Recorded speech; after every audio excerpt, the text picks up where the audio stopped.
Michael sat down, the letter trembling in his hands. He didn't cry, not because he wasn't moved, but because he had already shed those tears many years ago. Tears of regret, of loss, of despair. Now, he had something different, something stronger. Hope that maybe the world could change. That maybe second chances weren't just fairy tales. That maybe, just maybe, the road from prison to PhD wasn't impossible after all. He had lived it, and he would spend the rest of his life proving it could be done again. Some stories don't start with fairy tale beginnings. Some start in the darkest corners, in the lowest valleys, with every odd stacked against you. But as Michael Carter proved, it's not about where you start.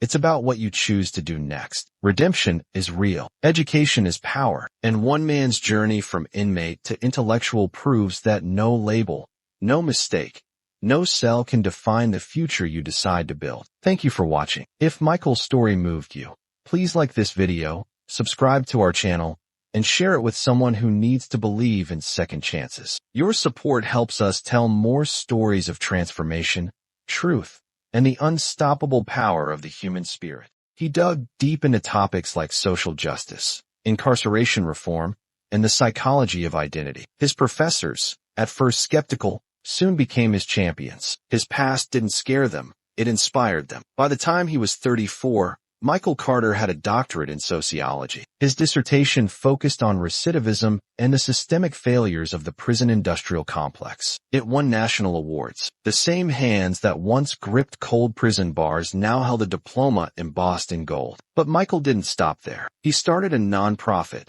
Second Sight, dedicated to providing educational resources and mentorship for incarcerated youth. His program, once mocked, now operates in over 20 prisons across the country. He spoke at TEDx. He was invited to the White House. Schools asked him to speak. His story became more than redemption. It became a roadmap. One night, after a long day of teaching, Michael returned to his small apartment and found a letter on his doorstep. It was from a young man, serving time in the same prison Michael had once called home. The letter read, "Your story made me believe I could be more than my worst mistake. I'm studying now. I'm dreaming now, because of you." He read it that night, then another, and another. Words began to stitch together the parts of him he thought were broken beyond repair. He started spending every free hour in the prison library. He read about psychology, sociology, philosophy. He read about people who had failed, fallen, and risen again. Something in those pages whispered a truth he'd never heard before.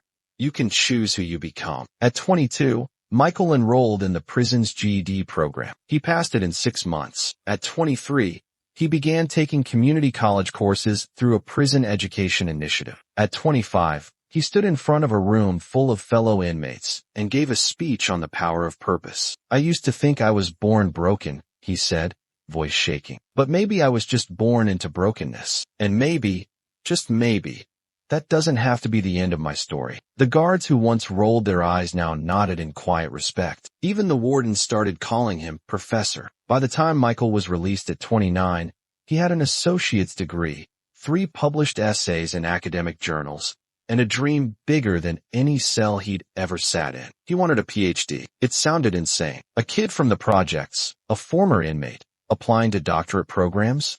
People laughed. They called him delusional. But Michael had stopped listening to those voices a long time ago. He worked construction by day and studied by night. He applied to 10 graduate schools. 9 rejected him. 1 said yes. The University of Chicago. His first day on campus, he wore a second-hand suit and shoes with worn soles. As he walked through the polished hallways, past students half his age, he felt the old shame creeping back in. But then he remembered the cell, the books, the promise he made to himself. "I will not waste this second chance." He studied like his life depended on it, because it did. The clang of the prison gates echoed like a final verdict. Michael Carter, just 19 years old, stood behind the thick metal bars, staring out at a world that no longer belonged to him. He wasn't born a criminal. No one is. Michael was raised in the forgotten corners of Chicago's South Side, a neighborhood where broken windows were more common than opportunity, and the only consistent thing was struggle. His mother worked 2 jobs just to keep the lights on, and his father, well, Michael had more memories of silence than of his father's face. By the time he was 13, Michael had learned how to read people better than books. He knew which streets to avoid, which corners to claim, and which lies would help him survive. He wasn't a bad kid, but he was angry. Angry at the world, at the system, at the hunger that gnawed at his ribs more nights than he cared to remember. So, when a local gang offered him money, protection, and a sense of belonging, he said yes. Not because he didn't know better, but because he didn't believe better was ever meant for someone like him. One night, a robbery went wrong. A store owner resisted, a gun went off, and though Michael wasn't the shooter, he was there. That was enough. Enough for the court. Enough for the sentence. Enough for society to write him off. 10 years. 10 years in a concrete cell, surrounded by razor wire and regret. For the first year, Michael was consumed by rage. He blamed the system, the judge, the streets, his past. He punched walls until his knuckles bled. He refused to see his mother. He didn't want her to see what he had become. But then something happened. A man named Mr. Jackson, a retired teacher turned prison volunteer. He walked into the prison library with a box of used books and a quiet smile that made everyone pause. "You don't have to be what they think you are, Mr. Jackson said one day, sliding a worn copy of Man's Search for Meaning across the table. Michael didn't answer, but he took the book.